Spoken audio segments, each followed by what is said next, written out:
All right. Okay. Welcome to a new episode of Personality Typing with Habib.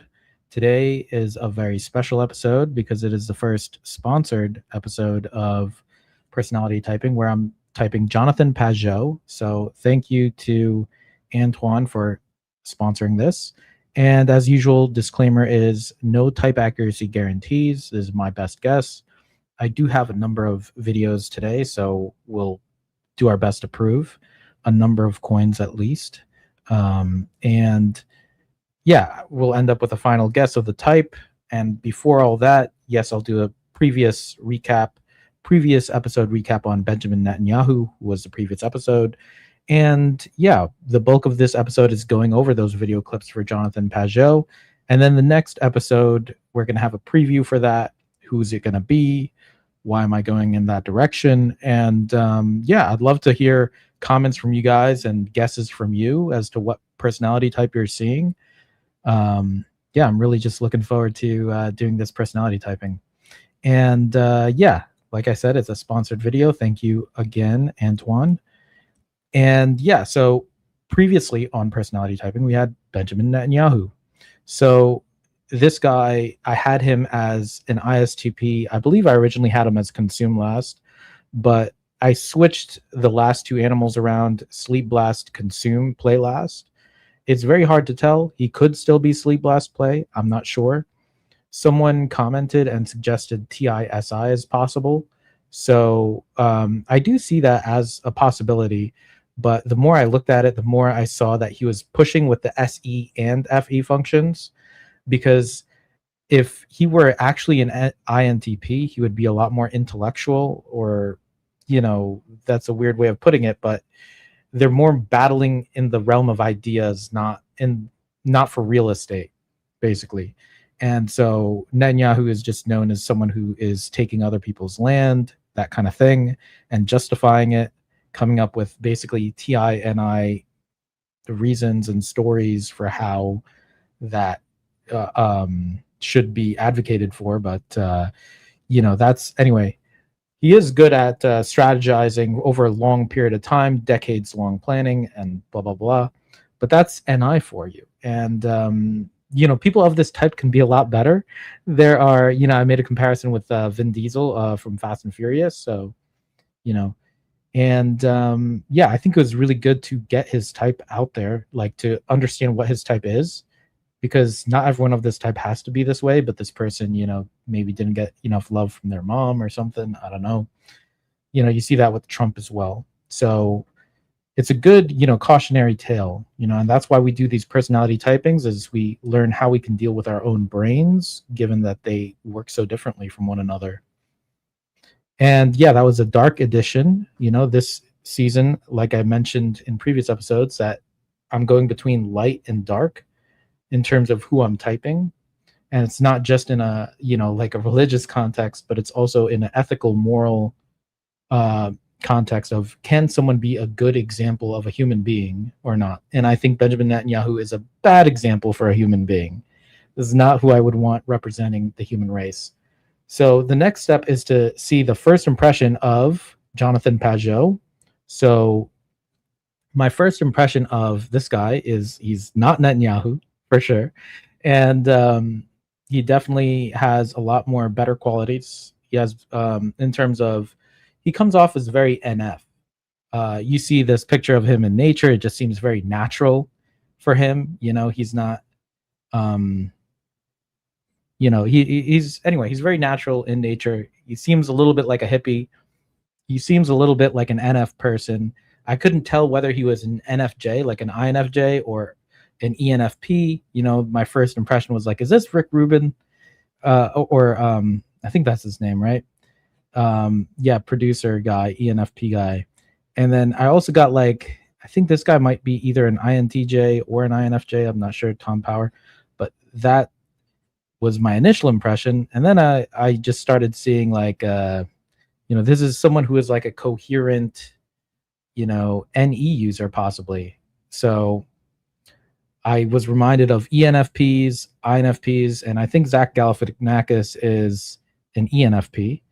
But then I also got reminded of some ISFPs. So Mark Ruffalo is someone who I thought of quite a bit.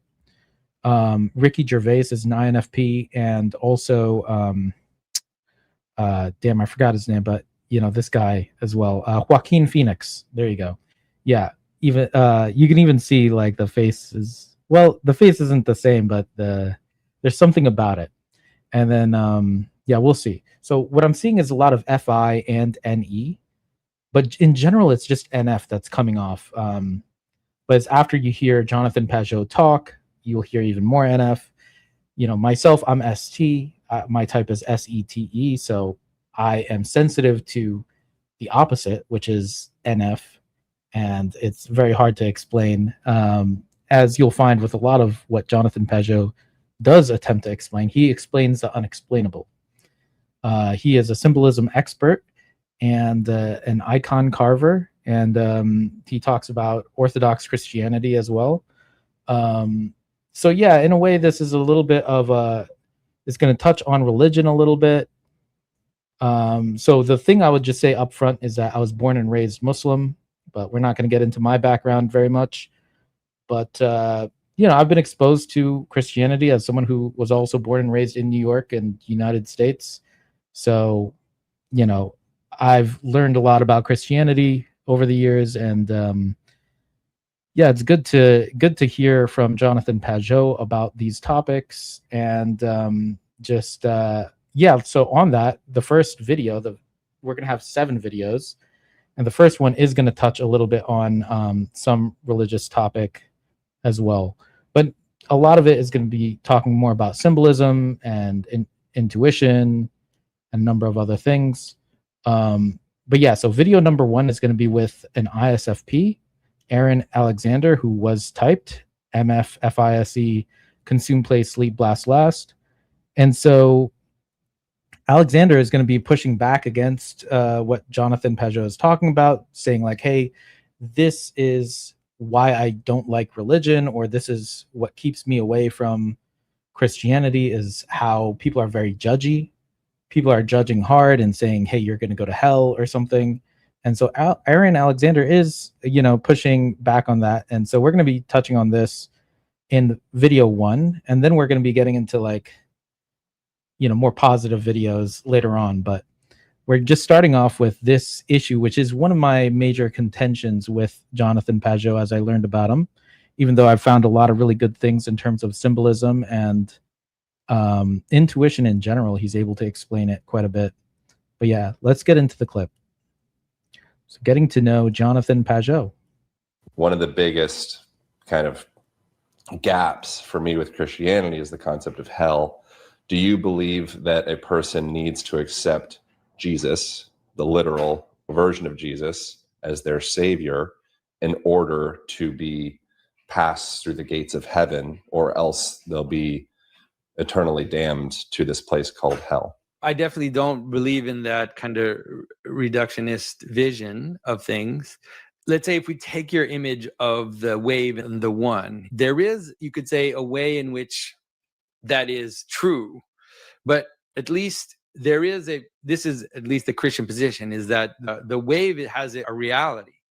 It actually has a reality that as Christians we would say is formed in love. That is, God creates beings out of love. So the one, or the ocean, if you want to think about it, in some ways, it wants, or it loves so much that love boils over in the actual existence of individual beings. And those individual beings are not illusions, right? They're not just like little bubbles that pop. They actually they're given by God's love a true existence, right?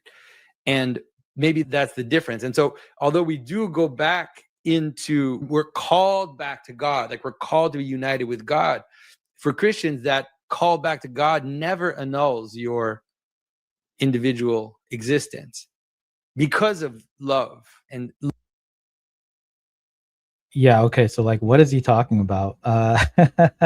He's talking about the NF, and that's the issue with the NF, is that you are trying to explain things like love and God and all this, and I can't even tell you what this is. As a ST person myself, it's just so difficult to even recap anything in the NF.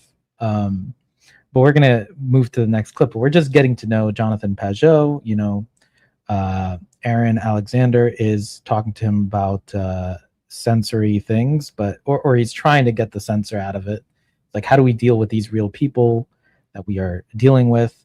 So in this clip, so that was a warm up, but this clip, Aaron is going to ask about like, hey, but there are good Muslims out there.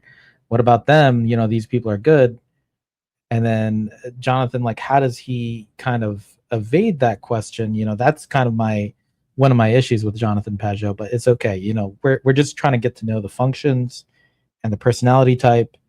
And how does Jonathan handle this question from Aaron? Isn't him, and how you explain it technically in some ways is irrelevant, but the idea is that all people are free to choose God's love or to not choose God's love. Yeah, that's the part that kind of breaks me from religion. That just doesn't feel reasonable to me, that person that's super generous and sweet and amazing and beautiful and just doing everything she or he can to just do right by the world and all of that, but they happen to have grown up in a Muslim culture, and they just don't hear these stories. Like, they're all internally damned. It's very challenging for me to be able to grok or digest. Well, usually the way that, at least in Orthodox Christianity, the way that we formulate it is we formulate it just as the positive way. In some ways, I think C.S. Lewis had also given a great example of that, which is, someone who's sick comes to you and asks you, what's the best way to get to the hospital?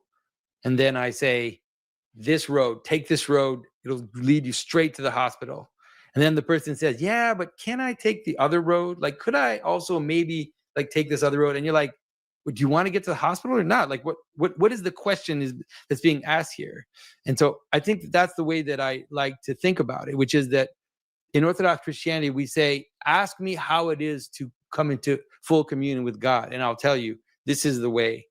Now, don't ask me, are there maybe possible exceptions of people that could be taken another way and maybe they'll still get there? Like, why are you asking that? Like, what is motivating that question? I mean, we usually just say, I don't know. And it's not for me to judge that. Why would I ask? There's no existential reason to ask myself about other people in other places. I want to get to the hospital. Like, I want to be healed. I want to be free from my slaveries. I want to be free from my passions. And if you want that, I can say, this is the way. Like, this is a way. Cool. Yeah. So this was a good demonstration of double observing. The single observers like me, we worry about what is the one path that's correct. But as a double observer, Jonathan Pageau is able to see, hey, there are multiple paths to get to the hospital. There's so many paths. I'm trying to give you the straightest path. To him, it's the straightest path. And he's like, hey, I can't help you on these other things. So this is where I see, a lot of double observers just avoiding the single observer questions because they're just trying to do what works for them. But the problem with that is someone like Aaron Alexander is dealing with these other pathways and these other people in his actual life. He's dealing with people who are Muslims, with people who are on different pathways. And it's like, how do I reconcile these pathways? And Jonathan is just not dealing in that world. He's dealing with a much more just a Christian only perspective. And that's kind of what I'm seeing. Although, I'm not trying to put him in a box or anything, but like, that's basically what he's kind of doing for himself, is that he's putting himself in this Christian container. And he's like, yeah, the Muslims, Aaron, good luck with that. I don't know why you're dealing with that. Why don't you just ignore them like me? It's, I hope that's not what Jonathan's doing, but that's kind of what it seems like to me. But anyway, that was one of my criticisms. But, anyway, the rest of the clips, we're mostly going to go over the positives. We're going to touch back on the pros and cons, but that's why I couldn't really label this episode necessarily either light or dark. There are good and bad sides to all of us, each and every one of us. So let's keep looking. There's a lot of videos to go through. So clip number 2, he's going to be referencing his brother, actually. I think his name is Matthew Pageau. And what role is his brother playing versus himself? So let's check it out. We really have to break that way of thinking. And it's interesting because my brother Mathieu, for a few years now, he's been telling me, Jonathan, you need to talk about this. You need to talk about this. And I didn't see the way to do it. Like, I just didn't see the way to do it. And so he decided to do it on his own, to go out on Twitter and to start breaking down how this works. And it helped me because I'm like, oh, this is the way we can talk about this so that it makes sense.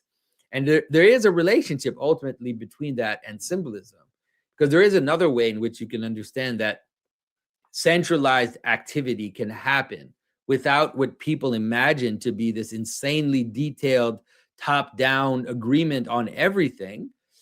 Think about any type of hierarchy. The way a hierarchy works isn't through this like explicit top-down thing. There is a top-down structure that moves all the way down, but in some ways, the people that are at different levels of the structure, they don't actually have to transparently know what is completely above them. In some ways, what is above them can remain opaque, and all they need is an incentive to do the thing at the level that they are. So think about a soldier digging trenches during a war. That soldier does not need to know what the general's strategy for winning a certain fight is. He has to be vaguely aware that they want to win the war. He has to have like at least some direction, but he doesn't need to know all the plans coming down all the way to him. He just needs his commander to tell him to dig the trenches, and he just needs enough trust and enough incentive at his level to do that. So that is also true of any type of directed, centralized, action.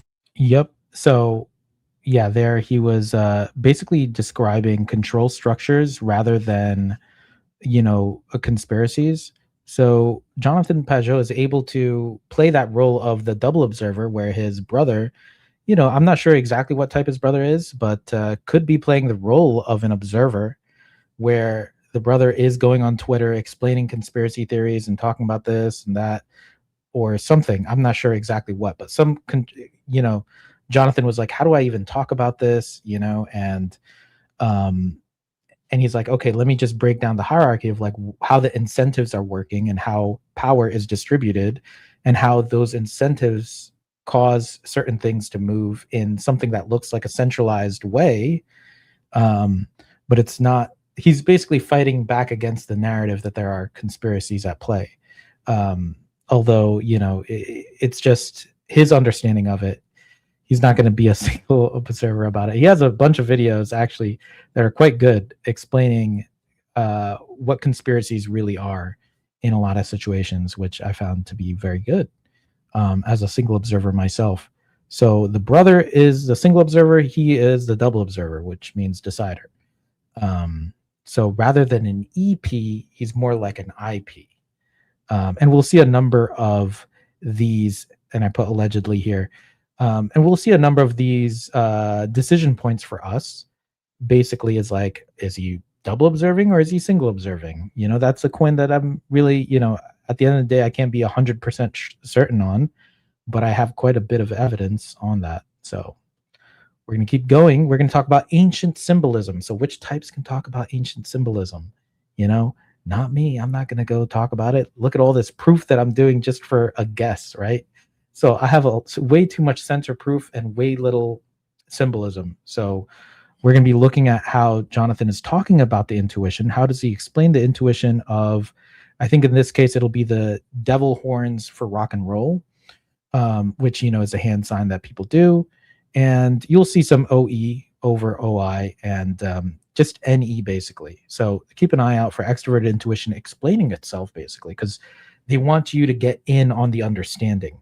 This isn't NI where you're being like vague on purpose and you don't want people to get it. The extroverted intuition wants people to understand. So let's see Jonathan express that. Mechanism, like a carnival, can now become a massive poison that's intoxicating our culture. And I think that this is something we're seeing. So the Rolling Stones are a good example because on the one hand, I think you're right.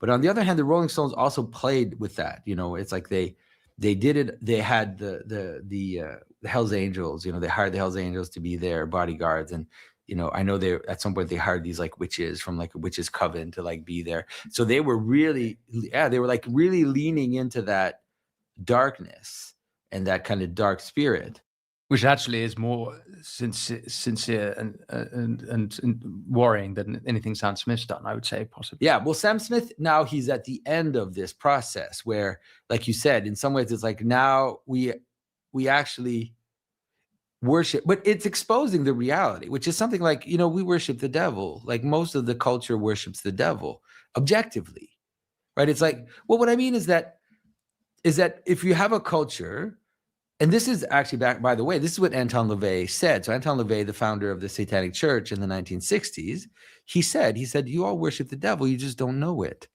He said, I'm just telling you what you already are, which is that if you worship greed and money, and if you worship desire, and if you worship power, and if you're just a Satanist, you just don't know it. And so that has played in through culture to a point where obviously Sam Smith is not probably not smart enough to think about it consciously, but unconsciously he realizes that image of the devil is the image for us today, right? It is the representation of our culture more than.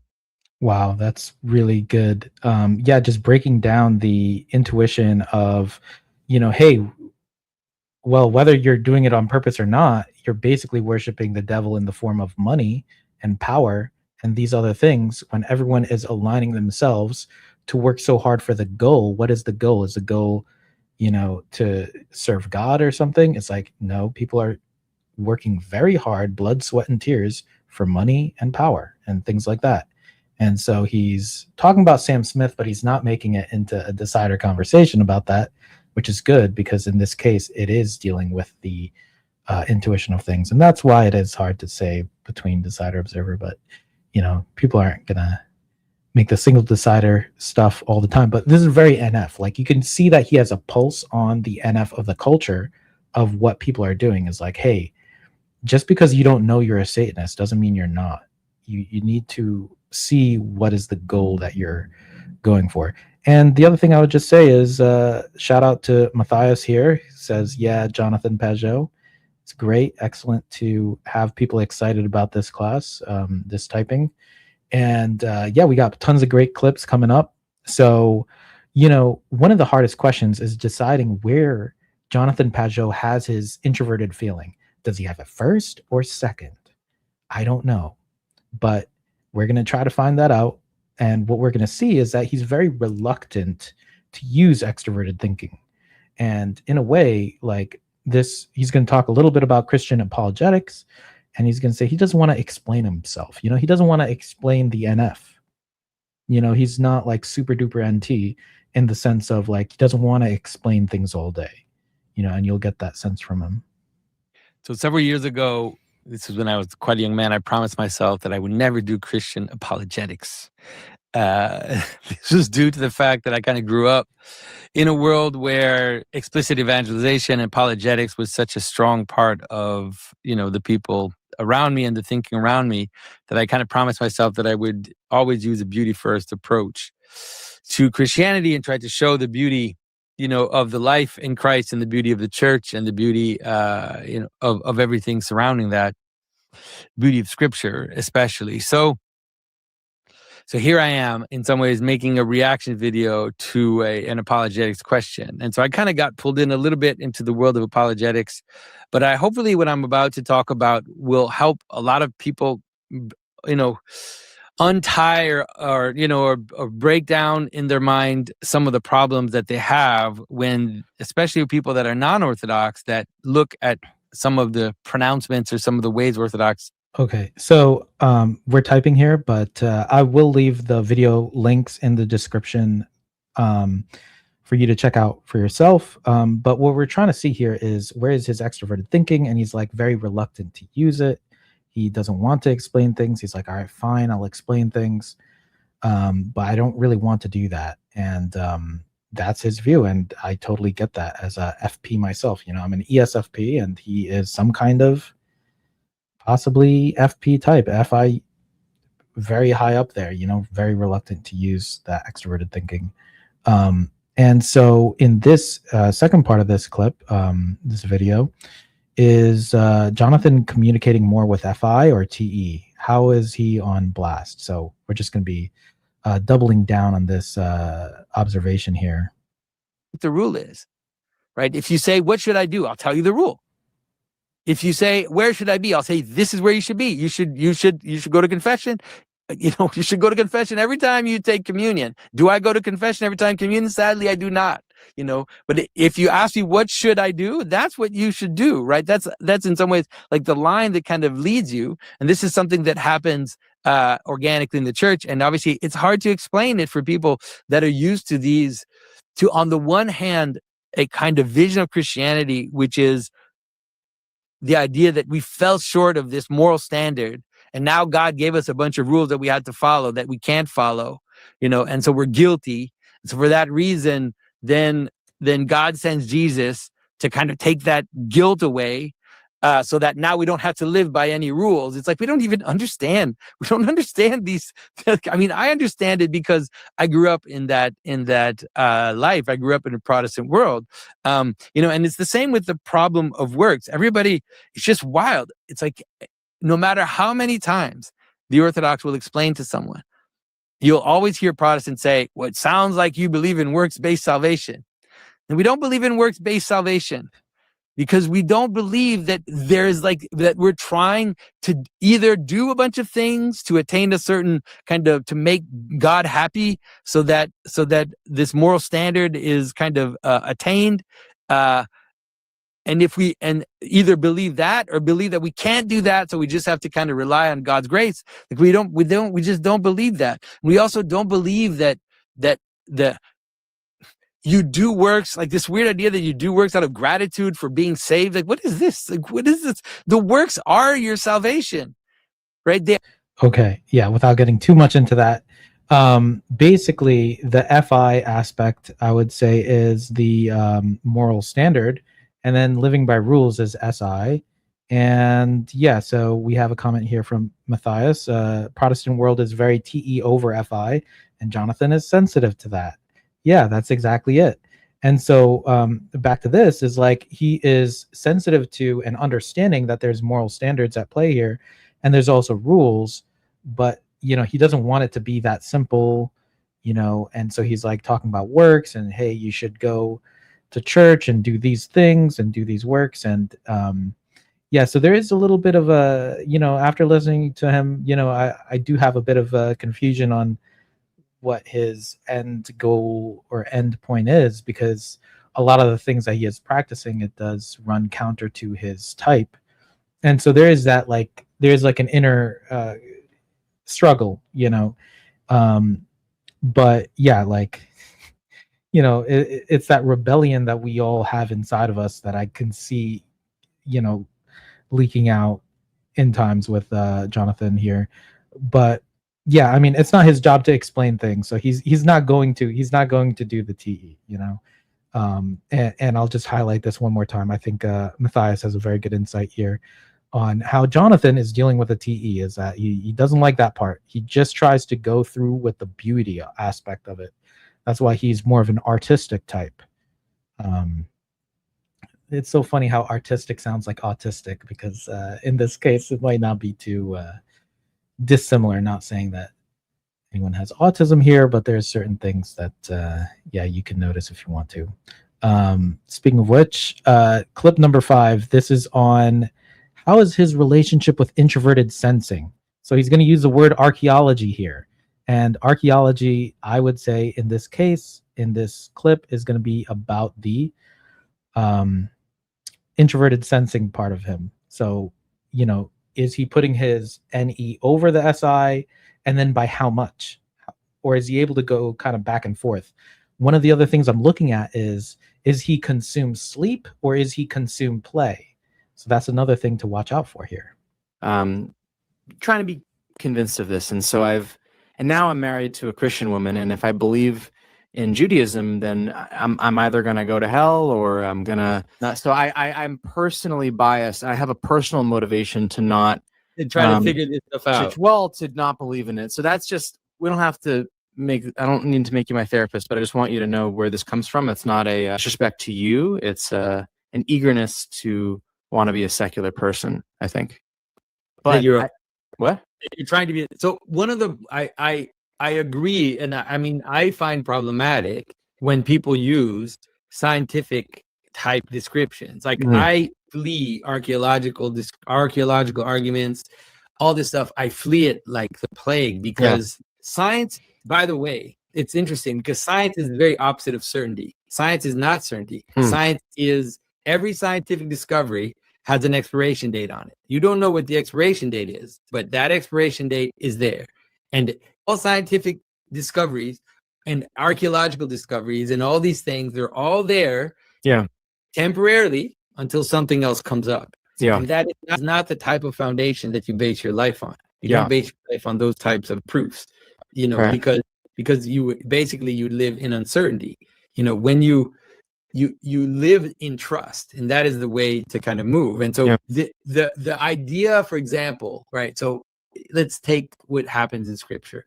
The question, I would think, to help you get through this is to rather ask yourself, not ask yourself, but to understand that there are many ways for things to happen. And there are many ways for things to be told and remembered. And those are not all the same. Yeah. And so if I retell a story in a poem, it doesn't mean that the people were rhyming when it happened, but it can still be the testimony to an event for a reason. And the reason is to help you see the meaning in that event. Yeah. And so you can expand that quite a bit.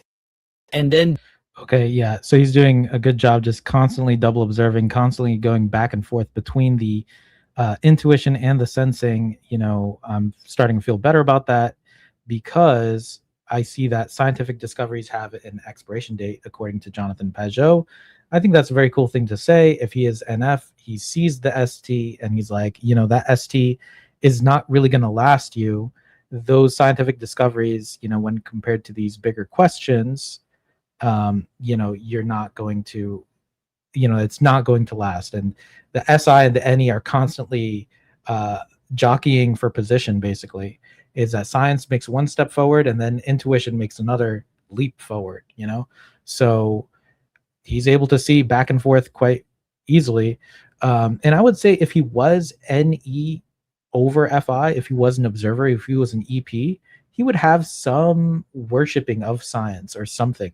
There'd be some way that single observers really believe that single observing is the way to go.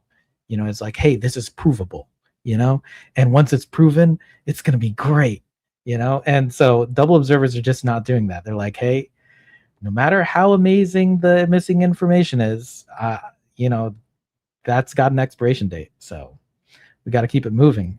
And speaking of that, yeah, before I get into this clips, I will say that Matthias said artists and autists are allies. I would say that's definitely true. Yeah, there's a lot of good back and forth there. Yeah, I should do a video on autism itself. But yeah, there's clip number 6, which we're going to be getting into feelings, right? So he's going to be bringing up Ben Shapiro, who I don't like. Maybe that warrants a darkness episode on him, but you know, Ben Shapiro said facts don't care about your feelings. And how is an FI person going to feel about that? What is he going to say? And so let's entertain ourselves with some Jonathan Pageau talking about that quote. Now, my good friend Ben likes to say, he doesn't say it so much anymore, but he liked to say, you know, facts don't care about your feelings. And I always remember the first times I heard that, I found it a little funny because I understood what he meant. Like, I kind of know, you know, it's like if you don't like the idea that walking off a cliff will lead to your death, well, it does, I don't care, because if you walk off a cliff, then you will die. And there is an aspect of obviously reality that resists our whims, right? That resists our little idiosyncrasies. There's also a way, in a deeper way, in which a statement like this is insufficient. And so we have something that we call a fact, right? Something that can be measured, something that can be shown to be true, possibly reproducible, right? That we know that it's true because we can reproduce it. But of course, we have a deep problem, which is that we actually don't have just fact. We have facts, and the facts actually completely splinter into millions and millions and an indefinite amount of facts, right? You know for sure that in this room, there's an indefinite amount of facts in this room. And I could spend, an hour describing the corner of the chair if I wanted to, because there's an indefinite amount of ways that you can approach reality from an indefinite amount of purposes. And so the problem with this idea that facts don't care about your feelings is that, well, what fact are you talking about? Which facts are you alluding to that don't care about my feelings, right? How do I organize the facts? How do I know which facts depend on other facts? And also, why are we talking about it in the first place?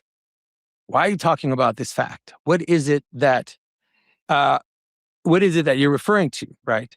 And so actually, even if we try to use Ben's formulation to some extent, we could say that care organizes facts, right? So it's not so much that facts, that your feelings organize facts, but for sure, care organizes facts, which is that when I point to a fact, I have something behind the reason. There's a reason why I'm pointing to that fact. And that reason is a priority, right? John Vervaeke and some of the cog-sci people, they talk about relevance, which is that relevance precedes facts. If I am studying a rhino, there's absolutely no reason to talk about the facts of a flower, right? So it's not, you need to have something that frames and directs your attention towards relevance. And then from that attentionality, then you can discover what the facts are. All right. So I think that's great. I think his whole type is basically spelled out there. Like, where does he put care in that equation? He says caring is over here. Then you got the intuition. Then you got the sensing, facts, right? And you can feel that it's masculine sensing in a way. Like, at least that's what I can see. He has facts, very solid, box. It's not your visual art here. It's definitely masculine sensor art.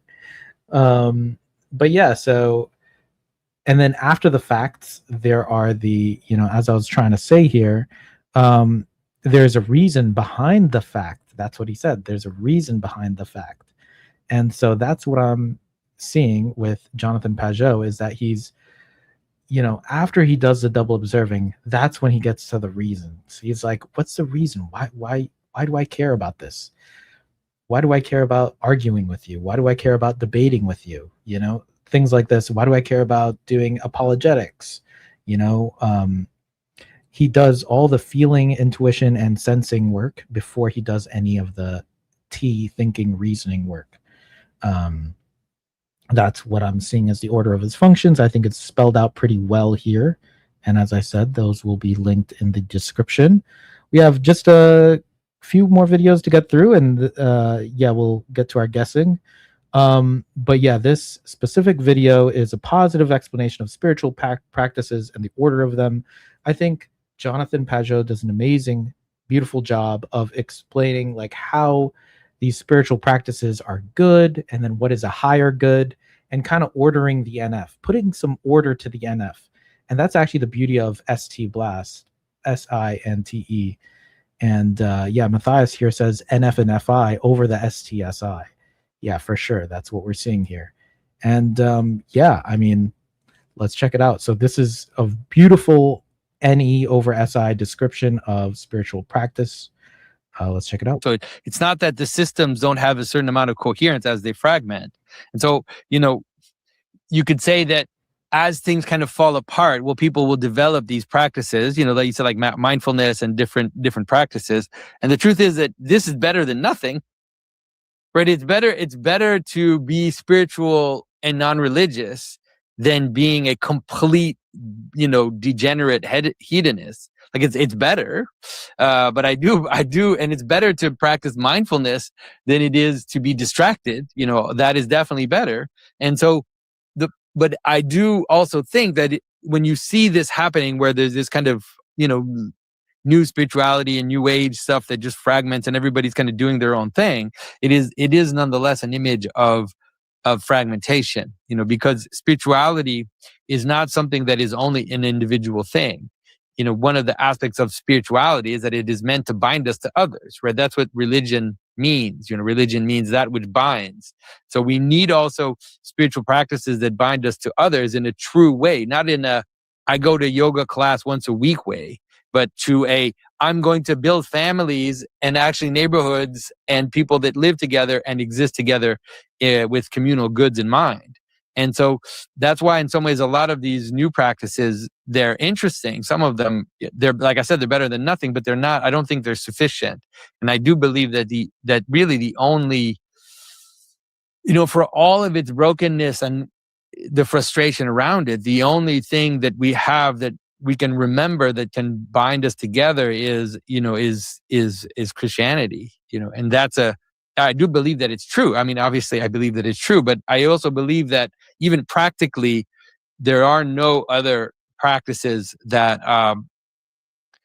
bind time together in terms of a calendar, that bind space together in terms of the relationship to a holy place, that bind your actions morally towards the good, that binds your attention in terms of worship towards that which also binds us.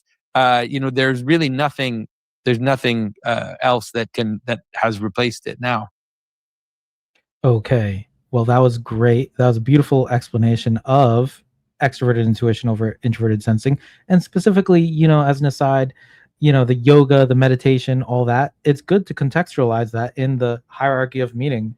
And what I will say is, even though everything you said was really good, I would just challenge that, Christianity being the only answer, that may not be the only answer. There might be other religions that are satisfying everything that he says Christianity is addressing.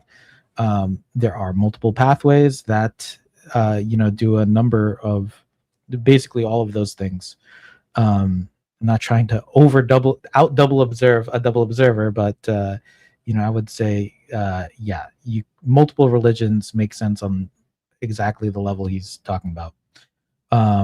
But yeah, so speaking of which, the next video here is this interesting episode. I think it has, over 7 million views, and it's Jonathan Pageau talking with Jordan Peterson.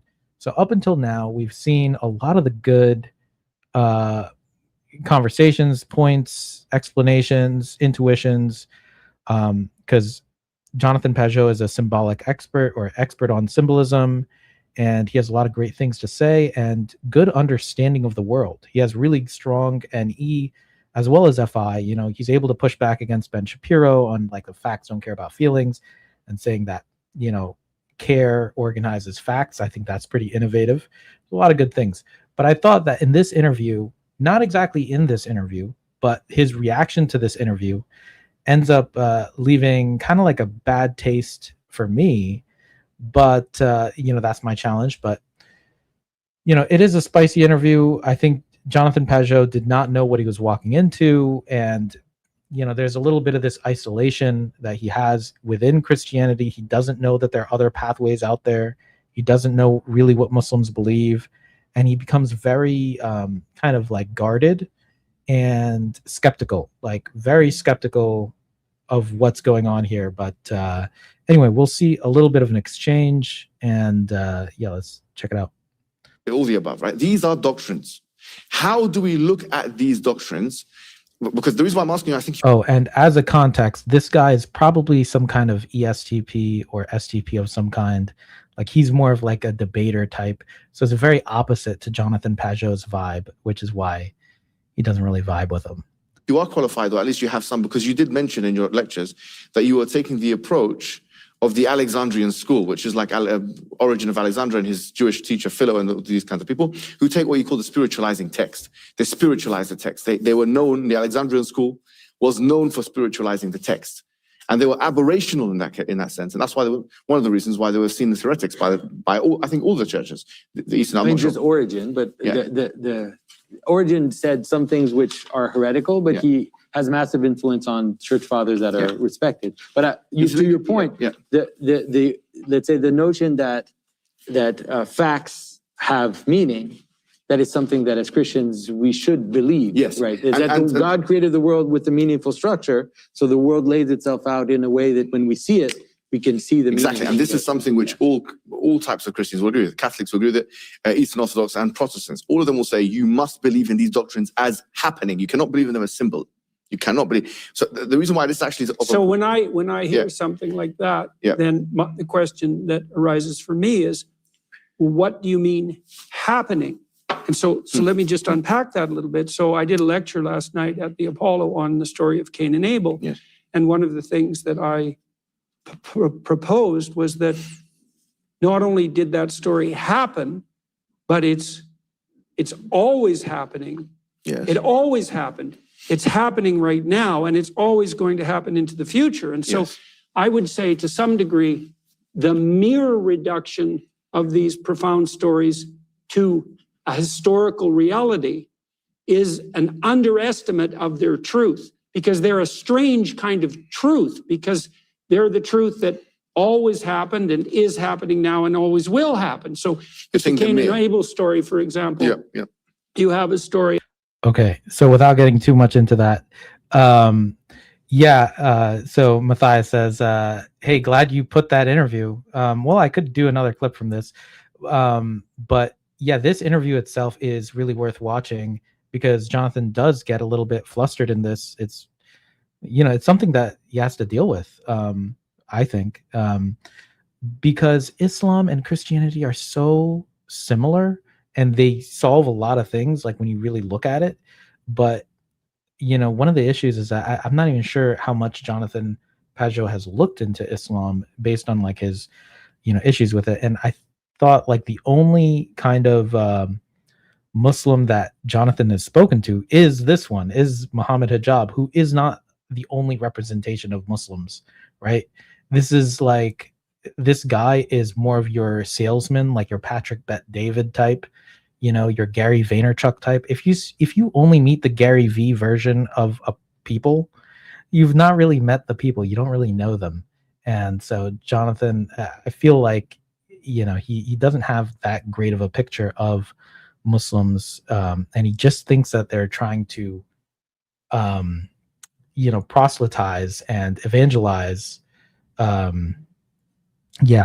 So, which, we all know that Jonathan Pageau has an issue with that. That's not actually religion specific, but I will show a little bit more here. There is a part where Jonathan is talking, but for most of this interview, he was silent because he's dealing with someone who's probably his opposite type, Muhammad Hijab, who is probably an ESTP of some kind. And, the NFP way of doing things is very different. It's not based in fact, it's not, and so they just had like a different idea of what the other person was trying to do. So I'll just show this part of Jonathan here.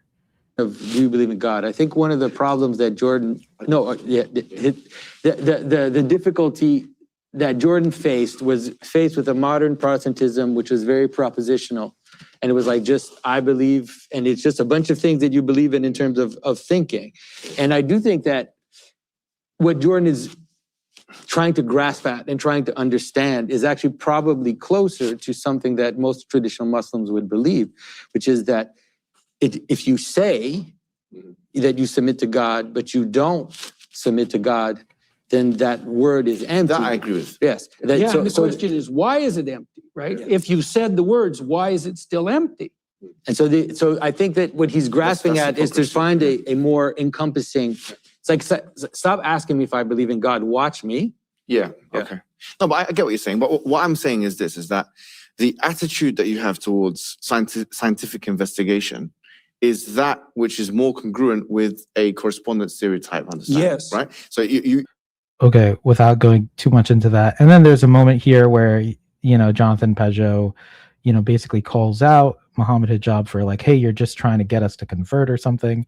But that's not exactly what Mohammed Hijab is trying to do, but or maybe it is, but like that, there's a reason for that. It's more of a debate. Like people have different understandings of what a debate is and things like that. And you even see, for example, this video, I don't like the title of it because it says talking to Muslims about Christ. It's not a conversation with. I think that the words matter. And if your only video on Muslims is talking to Muslims, it just doesn't come off very well. It's more like a lecturing, I know that's actually not the intention of Jordan Peterson, probably, but it's just not good.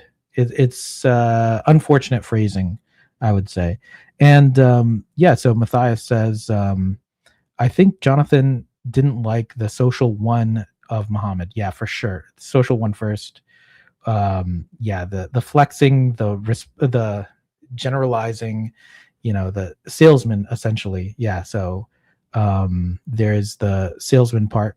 Yeah, STPs are really good at selling things, and they almost can't stop once they start. Your Patrick Bet David types. And and then we have another comment here. The FE over FI, also maybe like Hijab trying to sell the FE to the FI. Yeah, very much that's what's happening, is that the FI does not want to get sold to, and that's essentially what happened. And it's just like kind of feelings hurt, basically. So this is the last clip, but it's just kind of Jonathan Pageau in the aftermath of this. He's kind of flustered, as Matthias here was saying. The FE is kind of poking at the FI and saying like, hey, like, have you considered what I'm going through, or have you considered this other thing? And the FI is like, no, I'm just caring about what I need to care about. I'm not needing to care about whatever you're going through. I don't need to empathize right now. And so having trouble double deciding the other TE perspective. So this is what I would call is like a very uncharitable reading, because I think Muhammad was trying in his way to have a nice conversation with Jonathan and Jordan, but it was just, the way Jonathan Pageau took it is like he kind of took it very hard and kind of in the wrong way. And I would say it's an uncharitable reading of that. And we can talk a bit about social type after. It's really not good for me. And like that conversation with Mohammed Hijab, by the way, people might not always know that it was so horrible, because I was kind of tricked into it in some ways. Jordan Peterson says, I want, they want us to talk about the place of Jesus in Islam. So I thought, well, that's interesting. Like I'm willing to engage on that. Like it'd be interesting to talk about the differences, do it. And so and I didn't even know who Mohammed Hijab was at this time at all. And I looked him up in the evening. I'm like, oh my goodness, this is the guy we're going to go talk to. And so imagine you're sitting in a mosque and there are 50 men in front of you, right? And that's how it was. And we're supposed to talk about the place of Jesus in Islam, and then all he does is attack. And I'm thinking, so what am I supposed to do now? Like, am I supposed to mock your religion like you're mocking mine in a mosque in front of all your like Muslim friends? This is the one of the most egregious acts of inhospitality that I've ever experienced. Like this is actually an assault on hospitality. That's why you could see in my face, I'm just like so pissed off like the whole time. I'm thinking, where am I? What is this? And so I'm not very good. I'm just not good at that. When I have to, I can feel it in me. Anyway, sorry. But that said, I think you frame things in a way that like is unexpected for people sometime, because like there's like a genuine like, you're an atheist. Like, what are you thinking? Why? Yeah, the last one, the one you're talking about with Joe Foley, at the end, he had to, he was smart. He understood the entailments. And so he had to say that cities don't exist because he didn't want to accept any form of vertical existence, right? So any form of ontological beings that would be higher than just a human person. And okay, yeah. And there's a, like I said, I'll include the video links in the description. And yeah, but that's him kind of getting consoled by Alex Soren here about, this aftermath of, and it comes up in multiple places, multiple videos, like Jonathan Pageau, poor guy's trying to puzzle together like why he had such a negative experience, or but it's so internal because it doesn't come off in the video very much. But like you said, like there's 50 people around you. And so I almost feel for Jonathan Pageau, but it's very much this kind of number 4, I'm getting ahead of myself here with the social type.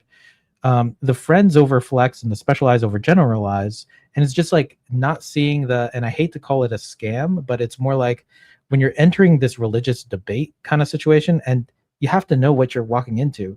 And it's tough because Muhammad Hijab, he probably knows it's not a debate, but he can't turn that off, because he's so used to debating people.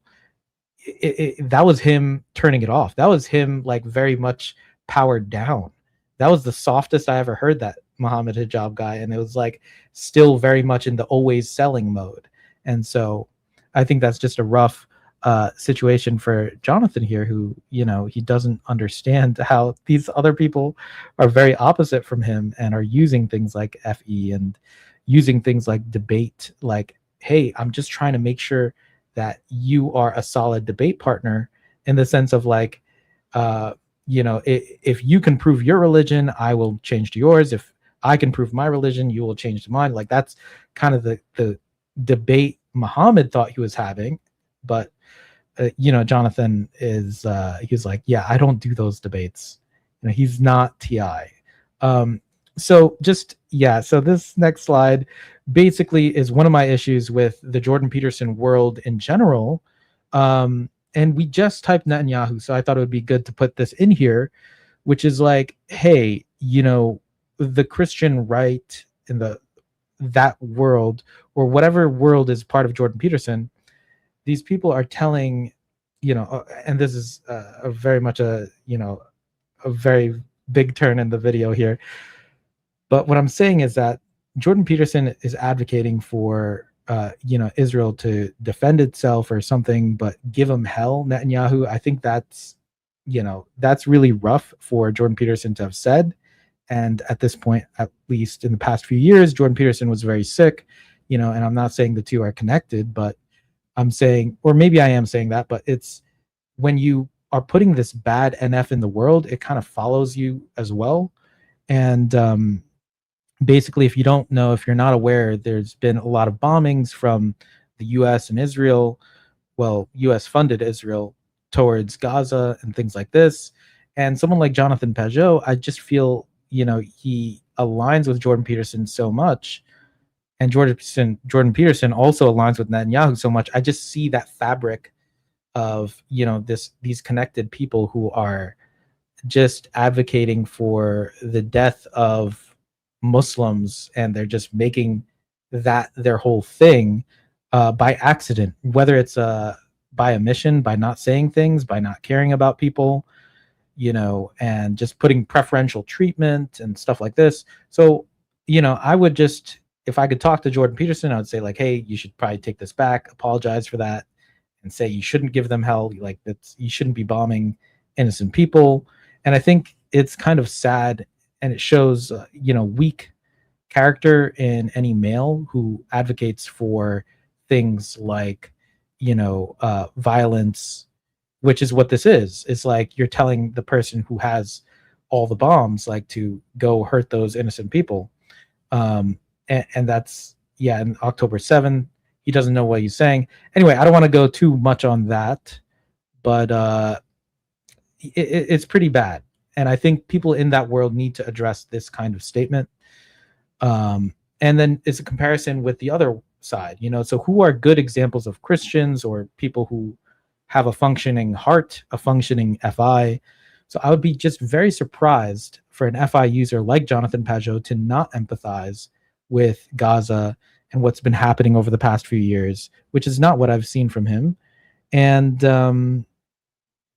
so basically, Mark Ruffalo, who, the audio, from an audio perspective, I could hear him like, hey, this Jonathan Pageau guy sounds a lot like Mark Ruffalo. What if they're off by like just a coin or two?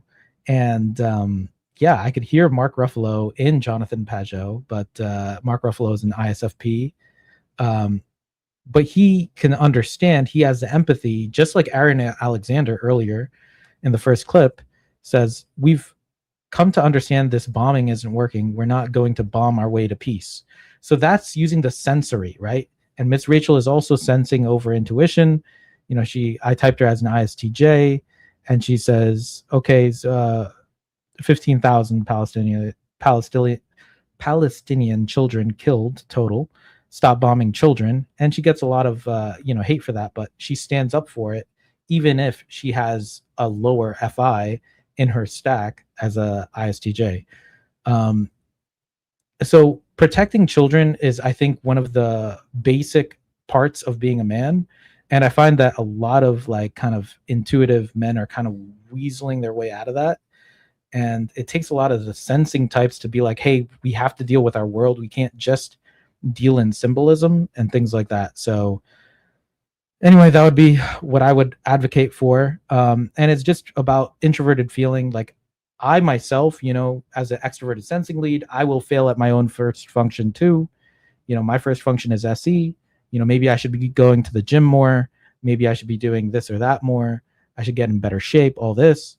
There's a number of SE things I could be doing. So, I'm not trying to give Jonathan Pageau like too much of a hard time here, but that is the thing to kind of work on is like, hey, even if you have FI first or second, like you might want to work on that because your empathy is kind of lacking. And not only that, but you're not really a real man if you can't protect the innocent. And I think he's just so focused on the Christian world, so focused on a much smaller world. And I just find that so unfortunate and difficult to follow. We have Matthias here saying, I do see in my data that a lot of Arabic Muslims have a lot of social ones as influencers and leaders. Yeah, that's a good point, and that people can be very sensitive to that. Jordan Peterson put faith in the Jews instead of the Europeans. Lots of Zoomers have noticed that. Yeah, and that can cause issue for health. I do think Jonathan Pageau is not as far gone as Jordan Peterson in that way. That's why I really hope that there's something there. You extrapolate a little bit with Jonathan not empathizing. Yeah. I do see that, which is why it's such a big disappointment, I would say. It's like, I think he's almost there. I think it's possible. I think I've heard him speak on some issues. I don't think he's that far from empathizing in a way that makes more sense to me, but at least I currently see that as a failure because you have a platform and you have an ability, you're so connected to the Daily Wire where Ben Shapiro just pushes a lot of money and bombs for Israel, and that stuff kind of rubs me the wrong way, and I find it to be wrong, and I just find it to be wrong in general for people with introverted feeling. Like you can feel what the hell's going on in the world, and we're responsible for it. We're responsible for Netanyahu. We are responsible for what Israel's doing. We're responsible for any of the bombs going on here, especially if you have a platform. Not everyday regular people, but everyday regular people could be, activists or boycott, things like this. But it's very easy to be on the right side of things, I think, at least if you have introverted feeling. And it's I don't want to moralize too hard, but in a way I kind of do, because it's just very simple. But yeah, so anyway, I came up with this list of like pros and cons for Jonathan Pageau because I saw quite a few people were interested in him. And I would say he is a symbolism expert. I think it's a good statement that symbolism happens. I think that's also intuition and sensing in the same sentence. He defined his own job as an icon carver, so I feel like that's generalizing, not last. Lessons on caring, feeling, and values. I think he has a lot of feeling.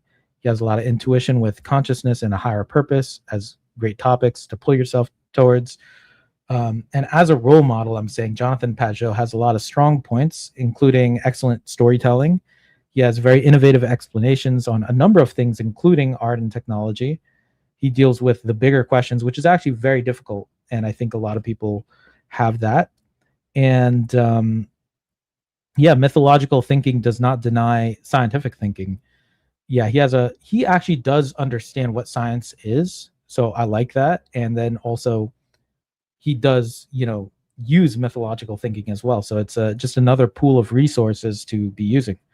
But one of my issues, and you can see that compared to the sensing types, is that the intuitives, some people are just not acknowledging the what is happening today, like in current times. Like if you're living through Nazi Germany now, like are you doing anything about it? And it's such an abstract way.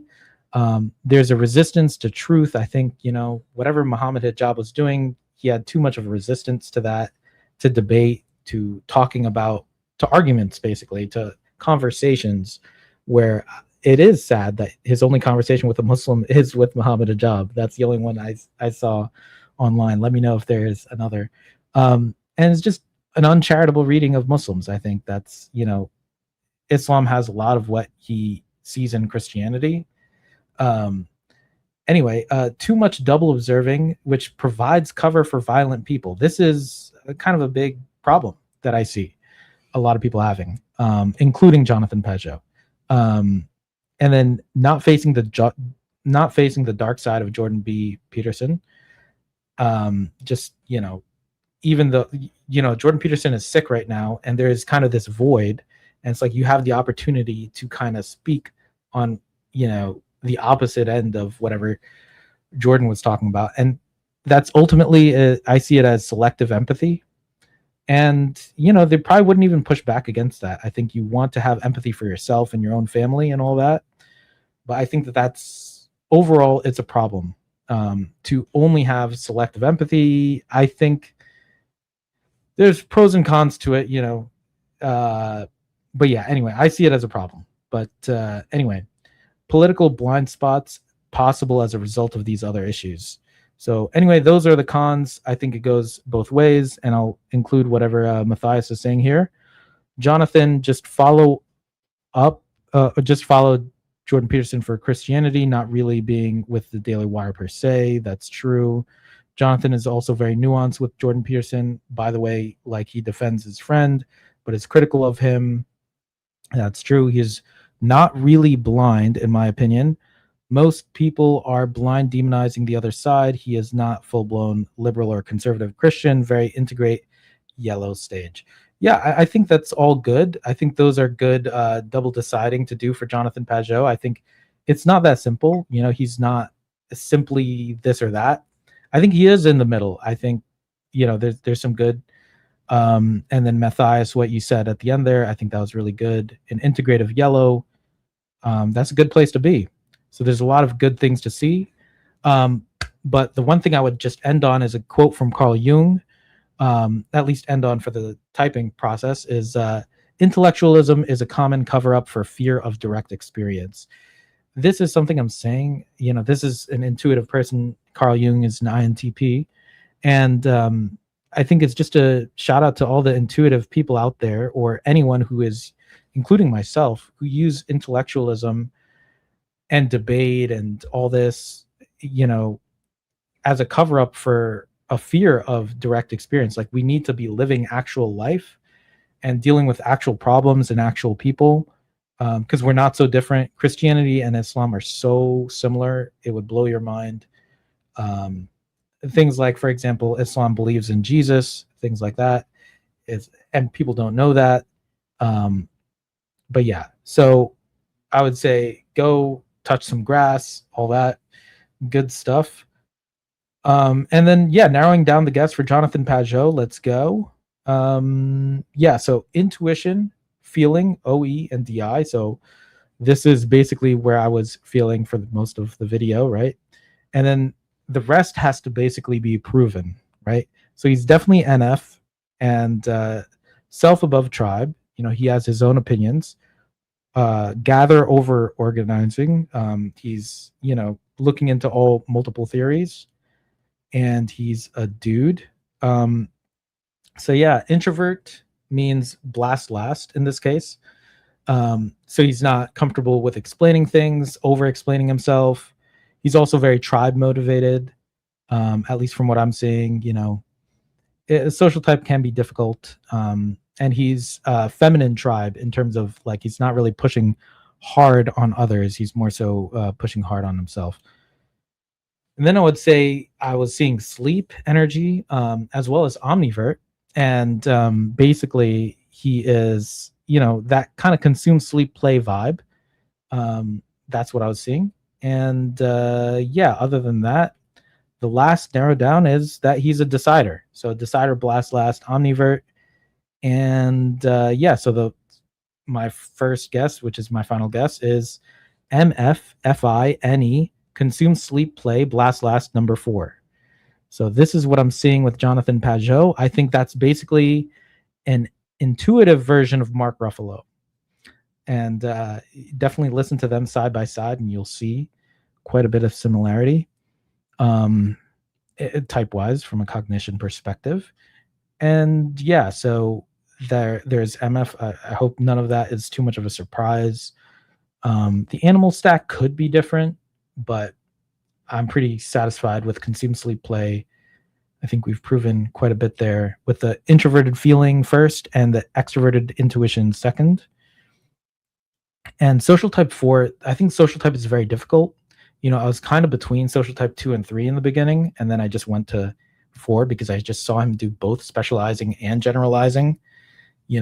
Coming up with his own job title is a very generalist thing to do, but doing it for a long period of time is very specialist. So that's what I'm seeing. And then I'll say Matthias's guess was double feminine, NEFI social 3. So I think that's a pretty good guess.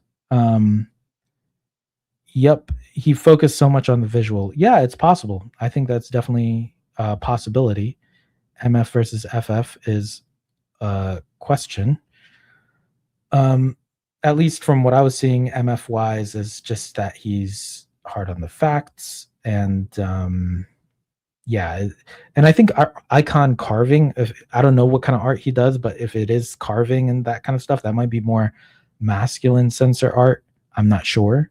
But an alternate guess that I had was kind of similar to what you said, Matthias, but actually, I didn't put it here, but I put it here, is extroverted intuition first and introverted feeling second. But that's my alternate guess. That's ENFP. Number 2 is possible. But anyway, my final guess is the INFP, standard INFP, mopey, blast last, play third. That NT play third, right? That NT play third makes him come off very intellectual. I think the social 4 is kind of like having an extroverted, like a social play first. So that might be why he's so willing to engage in a lot of the NT. So we're still all learning about social type, but it could be boosting the NT play a bit more. And then the MF side, that's something too. Let me know if you have any other guesses or what your guess is. So anyway, in 2 weeks, okay. Well, Matthias thought also for a long time social 4. In 2 weeks, we're going to have, the next episode is on Thomas Massie. So one of the issues that I see is that there are very few men left in the world. And I find that Thomas Massie is actually fighting for the survivors from the Epstein list, from the Epstein files. Those victims are, or survivors, they went through a lot, and people are just trying to bury the Epstein files, all that kind of stuff. And they're even coming out with a new Epstein Island. They're trying to take Albania. Stuff like this is happening. And so this is current. This is, you're dealing with the real world. You're dealing with the sensory. I think that is a little bit more on the manly side of things. I think people are looking for role models and that kind of stuff. And I think you want to see what a real man can do. And I think fighting against pedophiles is good. And fighting against, giving money to foreign countries is good, which is another thing that Massie works on. But he recently lost his primary, but I think he's a very big, a lot of people were supporting him and still support him. And there's probably a number of things that he's going to be able to do for the next months or years to come. I have this other image of him on Tucker Carlson's show. Tucker Carlson is an ENFP. And yeah, there's a very good interview between the two of them. And yeah, I mean, if you're part of the Western civilization, I think that it matters to learn about people like this who are actually fighting for it. And I would call that as part of the light edition. You know, I'm going between light and dark. And so Thomas Massie is light. And then after that, 2 weeks after that, so 4 weeks out, we're going to do a dark episode. I'm looking forward to that. And yeah, if people want to sponsor their own videos, you know, shout out again to Antoine. This was really great to do. I like that Jonathan Pageau asks the big questions. Very few people do. So it's not just about the real world. It is also, I would say it is also manly to fight for a bigger meaning in life and to even contemplate what happens after we die and ethics and all this. I think that's all good. So it's important work. And if you have someone you want to sponsor, let me know, message me. And yeah, thank you for watching. This was my pleasure to do. And one last comment here. MMNF for Jonathan makes more sense too. So SFF. Yeah, I think the masculine SF sleep makes more sense in this case based on how much he was pushing back on certain things. But yep. And there's a thanks, Habib. Thank you, Matthias, for joining. I hope everyone enjoyed it. And yeah, it was an awesome. I really enjoyed typing them. It was great. It was really awesome. See ya.